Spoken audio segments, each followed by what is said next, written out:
So I had my foundation years in the UK, grew up here, and then later on my parents decided it was time to move back to India. What you got recognised for in Forbes and how it actually came about. And I went back and researched, and it turns out that the rice waste and straw has great properties, like great content of silica, making it waterproof and termite resistant. And that's kind of, something sparked. So I think something that I would really want, everyone watching today to take away is not to be scared and just do what you have to, really. Yeah. So let's just pick off from business cards. Yeah. So, I mean, it's quite, you think very corporate thing, having a business card and things like that, but as well as such a young age at 15, did you see a massive difference between yourself and your peers around you? You're going to conferences, handing out business cards. Yeah. How did you not, I don't know what your peer group was like. Were they very supportive of it? Was it a group where they were off doing other productive things? Yeah. But also, how did you, you're a very individual person, that's what I can take away, but how do you not get sucked in by the pressures of almost conforming to what everyone else is doing? Yeah. So obviously it's not been an easy journey. It's different. I believe in the concept of time zones, that you have certain time zones where you flourish. It's not that everyone has to be doing the same thing at the same time. For example, at university, you don't need an internship right now, even though, everyone's on that path. So everyone flourishes at different times, is what I feel. But then at the same time, I think I was off doing all of these things, and, my peer groups were doing different things, which we kind of respected each other's, worlds. But at the same time, I'd be lying if I said it was a really smooth ride. You miss out on a lot of things, like normal things that teenagers kind of do, like parties, etc. I was up at 4 a.m. writing emails. I love emails. I have to say that. So you definitely miss out on a lot of things, and then sometimes people kind of, you kind of drift away from people. So I think along the way I've missed out on a lot of those moments, but I wouldn't change that for the world. Yeah. I just quickly, it was a question I was going to ask later on, but it comes quite well off the back of that. What do you think is the biggest sacrifice or thing that you've missed out on throughout your whole journey that you think it would have been nice to have done that? Or I think just spend more time with friends, probably. Give friendships a little bit more time than it actually did. Because you want to have fun. You're 16, 17, but it was very early that I kind of got sucked into this whole world of wanting to do something, and then I didn't really get that kind of buffering time where I was like just taking it easy. But at the same time, I think had I not started early, I believe in starting really early, so it was good in a way. But then if that's something which the question asks, then brilliant. So let's go on from there. So we're almost into 16, 17, and we're almost going to university now. So do you want to talk about the transition there? Again, there was really no transition. It was like constantly just one thing after the other. So along the way, I actually got very, very interested in kind of speaking up for females in entrepreneurship, and that was the time around 16, 17, when I had gone to a few conferences, and whenever I went and spoke at schools, there was a room full of girls and boys, but then when I said, do you guys have any questions, it was always the boys that had questions, and that really irked me because, again, very inquisitive, and I was the one that used to love asking questions, and I was like, why not the girls? So that's when I started my campaign, Colour the World Pink. So it was basically a campaign I started at school, which, the aim was to instill leadership and entrepreneurship qualities among young girls, and not excluding boys, but them as well. So that's kind of where my journey with promoting female entrepreneurship started. And so that's obviously something very important to you. It's the foundation of what you're coming up on. Do you have any plans for the future for female activism and promoting leadership in entrepreneurship for females? I always think about that because it's something which I hold so dear to my heart. In fact, it's so funny to even think that this actually exists in the world, but there are more Johns in the workforce than females.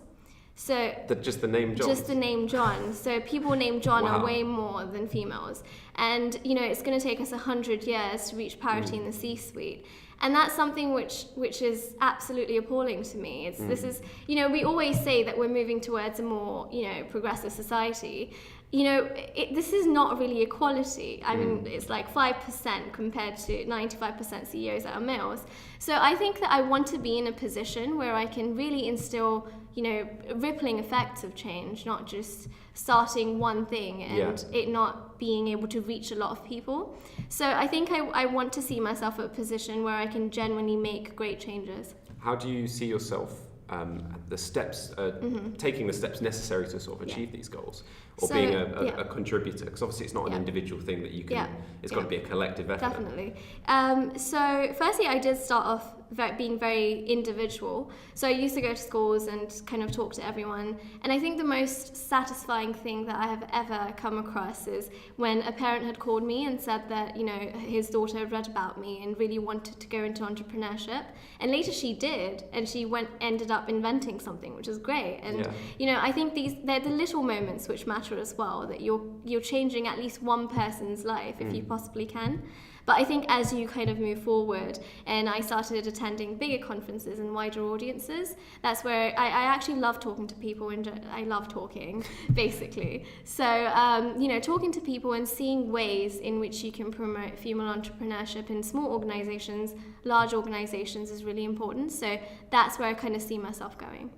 Brilliant. That sounds amazing. So let's transition into university life. Yeah. So were you living in India at the time and then flew back over to the UK for university? So I finished my high school in India and then I flew back to the UK. To the UK, and was Warwick your first choice university? Do you want me to lie? I think Warwick's amazing. Yeah. But you definitely, you know, most of the people here, their first choice was Oxford, Cambridge. So I didn't make it through there, but I think I couldn't be happier. Yeah. I think it's been a great atmosphere to meet incredible people all over. So then how did you find sort of your first, second year at Warwick? And I suppose then as well we can talk about the development of your startup, Campusbuzz. Yeah. So the first year of Warwick, I was still finding my footing. It was a great change. But then, yet again, I think literally I have met the most amazing people possible, you included. Oh, so I think, you know, I think it's where I kind of left the high school atmosphere and moved into a world where lots of people shared the same things that I liked, and that kind of made me flourish into even more of an entrepreneurial person than I could be a few years ago. So, you know, just to mention a few people, because I absolutely have to. Michael, for sure, because he's been this constant, you know, inspiration, really. You know, we love talking about networking because, you know, it's great. And, you know, Seb, for that matter of fact. So I've met Jonas, such amazing people that are doing their own thing, are into entrepreneurship, probably not following the conventional path, but doing groundbreaking things. So that's kind of where I started thinking more towards having a business of my own. So you've met all these incredible people. And was it first year of university, because we're in our second year now, was it the first year that the idea sort of started circulating in your head? Yeah, it was first year. Again, I think I've literally said the same word curiosity so many times in this podcast, but I really think it's because I have observational skills, which kind of make me realize I see a problem, I don't see it as a problem, but as a, you know, literally a glimmer of opportunity every single time. Because, you know, we see something and then we just move on. But what if you could change that? So I saw that in my first year, books are super expensive, students are mostly broke. And, you know, I kind of thought that there's this window of opportunity wherein if I could just link students within Warwick to each other to have these trades without having to go onto Amazon or eBay that require, you know, you don't know where you are, but Warwick kind of provides that safety net and secure environment. So you can only log onto the portal with your university ID and have transactions of second-hand goods between students, knowing that they're university students and you're safe. So And then, so through this, you went through Warwick Incubator, which is the university's own incubator program for startups. Yeah. And how did you find this process? And can you talk about the process of what it was like being an incubator, being part of the cohort? Yeah. So definitely, I think a huge thank you to Trishna, because I wasn't initially a part of the 16-week curriculum that they do run. But, you know, Trishna was kind enough to invite me and say, you know, do you want to, you know, pitch your idea? And I did. And I think it was so amazing because I saw that there were so many other people that had spectacular ideas, absolutely amazing, and that had the confidence to go out there. I learned a lot along the way, I think, definitely. And I think the mentor day that Warwick Incubator has was the best thing ever, because you get to meet, like, it's literally, it's kind of like speed dating, I would say. So you have lots of mentors, and you know, kind of meet them for a few minutes, and you gain feedback. So that's literally, I redid everything that I knew because of that one day. So, you know, it was great. What were some of the key things that you'd stick in your mind that some of the mentors along the way for helping you with Campusbuzz and whatever else that you've got going on? What are some of the key things that you just have in the back of your mind that to you are really important and have actually impacted you in a large way? Yeah, I think I actually got very differing views, but then I kind of tried to get middle ground. You know, a few people said that if you have an idea, work on it, keep working on it as long as you can, as hard as you can. And then a few people said that you have spots of ideas along the way, but that doesn't necessarily mean that if, you know, you have to stick to one thing and then just keep going at it if and unless you think it's not going anywhere. It's okay to learn and move on. Yeah. So it was both great to kind of know that. And then I also learned, you know, marketing's really important. And we live in a world that's absolutely flooded with social media and so many things coming at you. So how can you be super smart about the way that you market your product? So I think I learned a lot on that day in particular. Brilliant. So with Campusbuzz as well, what were some of the difficulties distinguishing the business as an online marketplace, other than Amazon, eBay, even Facebook selling pages and other pages on Instagram? How do you think that your product was facilitating a different marketplace and giving yourself a competitive advantage? Yeah, so again, like I said, the idea just stemmed from me realizing a problem. So if you go onto the Facebook Freshers page, it's literally people, you know, bombarding the site with, I have a ticket or whatever, you know.